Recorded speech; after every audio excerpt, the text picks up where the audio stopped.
Welcome to the November 2018 episode of CORESafety TV, brought to you by the National Mining Association. October 30th, just a couple of weeks ago, was Mine Rescue Day. That specific date was designated back in 2013 as a time to recognize the dedication and sacrifice of volunteers who risk their own lives to save other miners. There are more than 250 mine rescue teams that are certified and equipped to perform mine rescue operations in the United States.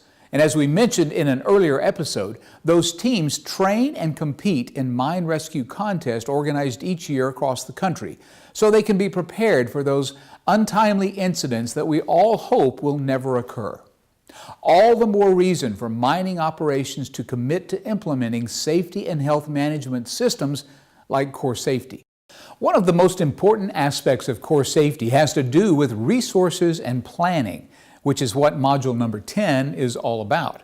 Basically, it says that the right selection, training, and management of mining personnel are all critical factors to achieving safety excellence.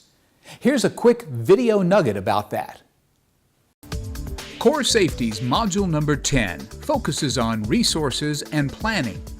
With the proper questions, you may be able to tell whether an employee candidate will fit into the company culture, whether they will be able to do the job, and whether they will be likely to last. Selecting the right personnel, training them properly, and providing effective management are critical factors for achieving safety excellence.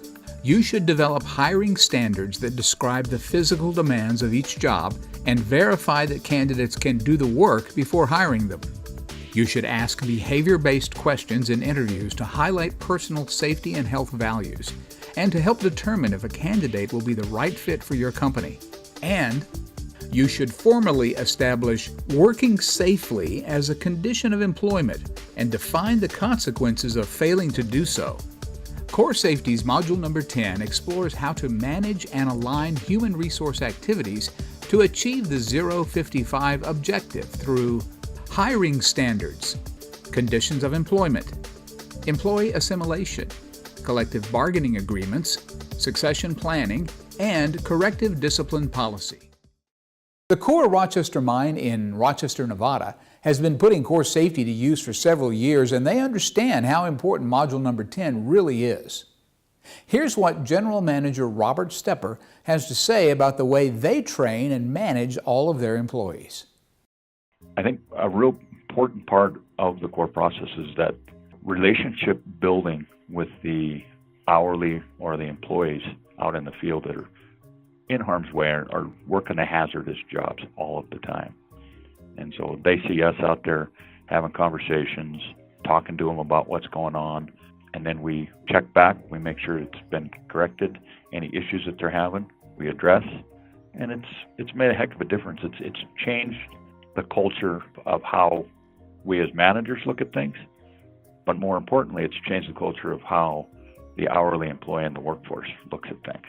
So they're constantly looking for hazards, they're constantly addressing things as opposed to waiting for us to get out there and do it for them. Okay, time for this month's Core 4 tips. Tip number 1, describe the physical demands of the job before you hire someone. Tip number 2, verify that the candidate can do the work before hiring them. Tip number 3, formally establish that they must work safely in order to be employed. And finally, for tip number 4, explain the consequences to them of failing to do so. Okay, that's all for November. Now, we'll close by saluting those men and women volunteers who were just recognized on October 30th, Mine Rescue Day, for the commitment and bravery that they continue to exhibit. Also, watch your email in a couple of weeks for our next CORESafety message that will be coming your way. We'll see you again here next month. For CORESafety and the National Mining Association, I'm Nelson Duffel. Be safe out there, and thanks for watching. To share one of your safety stories, videos, or photos, email us at info@coresafetytv.org.